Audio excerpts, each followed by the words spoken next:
আসসালামু আলাইকুম। Welcome back to my channel. শীতকাল মানেই বিভিন্ন ধরনের সবজির সমাহার। এ সময় বিভিন্ন ধরনের সবজি পাওয়া যায়। তবে সবজির বিভিন্ন ধরনের রেসিপিগুলোর মধ্যে মিক্সড সবজি দিয়ে মসুর ডালের যে রেসিপিটা করা হয় সেটা খেতে কিন্তু ভীষণ ভালো লাগে। তো আজ আমি সেই কারণে আপনাদেরকে মিক্সড সবজি দিয়ে মসুর ডালের একটা সহজ রেসিপি তৈরি করে দেখাবো। আশা করছি আমার আজকের রেসিপিটি আপনাদের কাছে ভালো লাগবে। তো চলুন কথা না বাড়িয়ে রেসিপিতে যাওয়া যাক।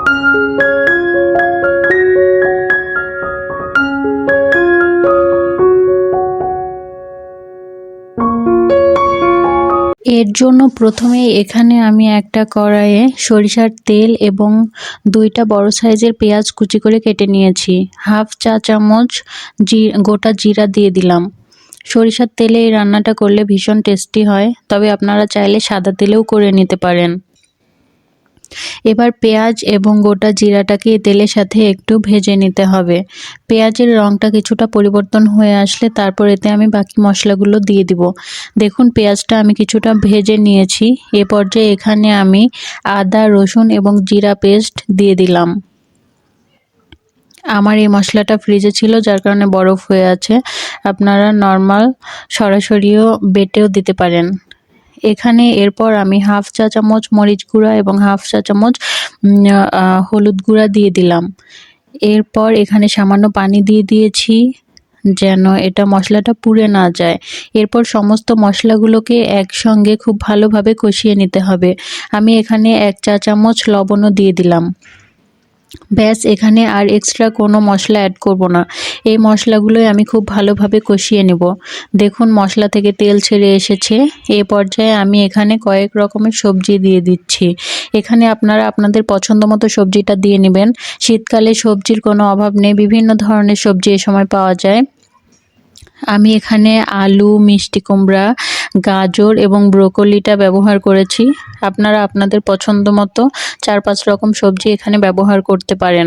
এবার সমস্ত সবজিগুলো একসঙ্গে খুব ভালোভাবে নেড়েচেড়ে মশলার সঙ্গে মিশিয়ে আমি ঢাকা দিয়ে দিব। সবজিটাকে খুব ভালোভাবে কষিয়ে নিলে এই রেসিপিটার টেস্ট খুব ভালো আসে। তো দেখুন কিছুক্ষণ পর আমি ঢাকনাটা সরিয়ে দেখছি সবজি থেকে কিছুটা পানি ছেড়ে এসেছে। আমি সবকিছু একসঙ্গে খুব ভালোভাবে নেড়েচেড়ে মিশিয়ে দিচ্ছি।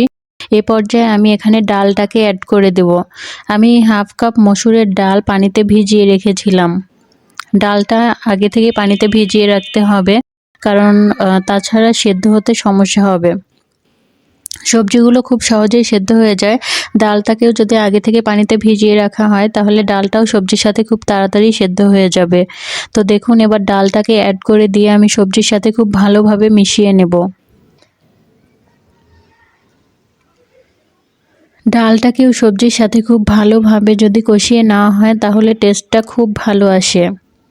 আপনারা চাইলে এই রেসিপিতে 5 ফোড়ন ব্যবহার করতে পারেন, তবে 5 ফোড়নের গন্ধটা আমার ভালো লাগে না সবজির সাথে, যার কারণে আমি 5 ফোড়নটা দেইনি।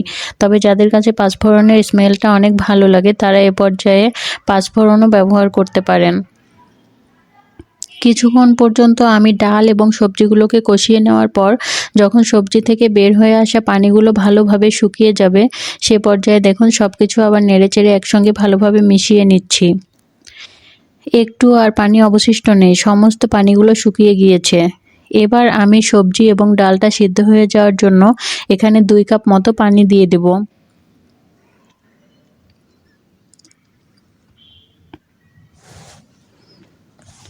আপনারা যে পরিমাণ সবজি এবং ডাল এখানে ব্যবহার করবেন সেটা যেন ভালোভাবে সিদ্ধ হয়ে যায় সেটার পরিমাণ বুঝে এখানে পানি দিয়ে দিবেন। সব কিছু যেন পানিতে ডুবে যায় এই পরিমাণ পানি এখানে দিয়ে দিবেন। এটা আমি একটু মাখা মাখা তৈরি করব, যার কারণে পানিটা একটু বেশি দিয়েছি। এবার আমি ঢাকনা দিয়ে কিছু সময় রান্না করে নেব। মাঝে মাঝে এটা একটু নেড়েচেড়ে দিতে হবে যেন নিচে লেগে না যায়। দেখুন এই সবজিগুলো যেহেতু আমি ছোট ছোট করে কেটে নিয়েছি তাই এটা সিদ্ধ হতে খুব বেশি সময় লাগবে না। আর ডালটাও 2 ঘন্টার মতো পানিতে ভিজিয়ে রেখেছিলাম, যার কারণে ডালটাও সিদ্ধ হয়ে গেছে। আমি আর অল্প কিছু সময় রান্না করে নেব, তাহলে আমার রান্নাটা শেষ হয়ে যাবে। দেখুন রান্নাটা হয়ে আসার 4-5 মিনিট আগে আমি এখানে কয়েকটা কাঁচামরিচ ফালি করে কেটে দিয়ে দিলাম।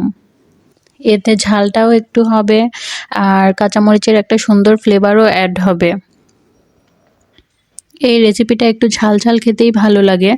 আপনারা আপনাদের পছন্দ মতো ঝাল এখানে অ্যাড করে নিতে পারেন, তবে এটা একটু ঝাল ঝাল হলেই বেশি ভালো লাগে। তো আমার রান্নাটা প্রায় শেষে আমি এখানে কিছুটা গরম মশলার গুঁড়া দিয়ে দিচ্ছি। এটা ভাজা গরম মশলার গুঁড়া, এটা দিলে রেসিপিটার টেস্ট খুবই ভালো আসে। এই সবজি থেকে একটা সুন্দর স্মেল আসে, যেটার কারণে এটার টেস্ট অনেক বেশি হয়। এবার আমি সব কিছু একসঙ্গে নেড়ে চেড়ে মিশিয়ে আর 1 মিনিট মতো রান্না করে নেব।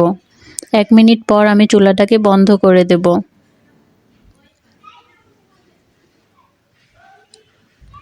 দেখুন এই পর্যায়ে আমি চুলাটা বন্ধ করে দেব। ব্যাস আমি সার্ভ করে ফিরে এসেছি। দেখুন সবজিটা কি সুন্দর হয়েছে, আর ঢাকা দিয়ে রান্না করার কারণে সবজির রঙটাও নষ্ট হয়নি, প্রতিটা সবজির রং সুন্দর রয়েছে। আশা করছি আমার আজকের রেসিপিটি আপনাদের কাছে ভালো লেগেছে। আমার রেসিপিটি যদি আপনাদের কাছে ভালো লেগে থাকে তাহলে অবশ্যই একটি লাইক দিয়ে আমার চ্যানেলটিকে সাবস্ক্রাইব করে দেবেন। আজ এ পর্যন্তই, দেখা হবে অন্য কোনো রেসিপি নিয়ে আগামী কোনো পর্বে। সে পর্যন্ত সবাই ভালো থাকবেন। আল্লাহ হাফেজ।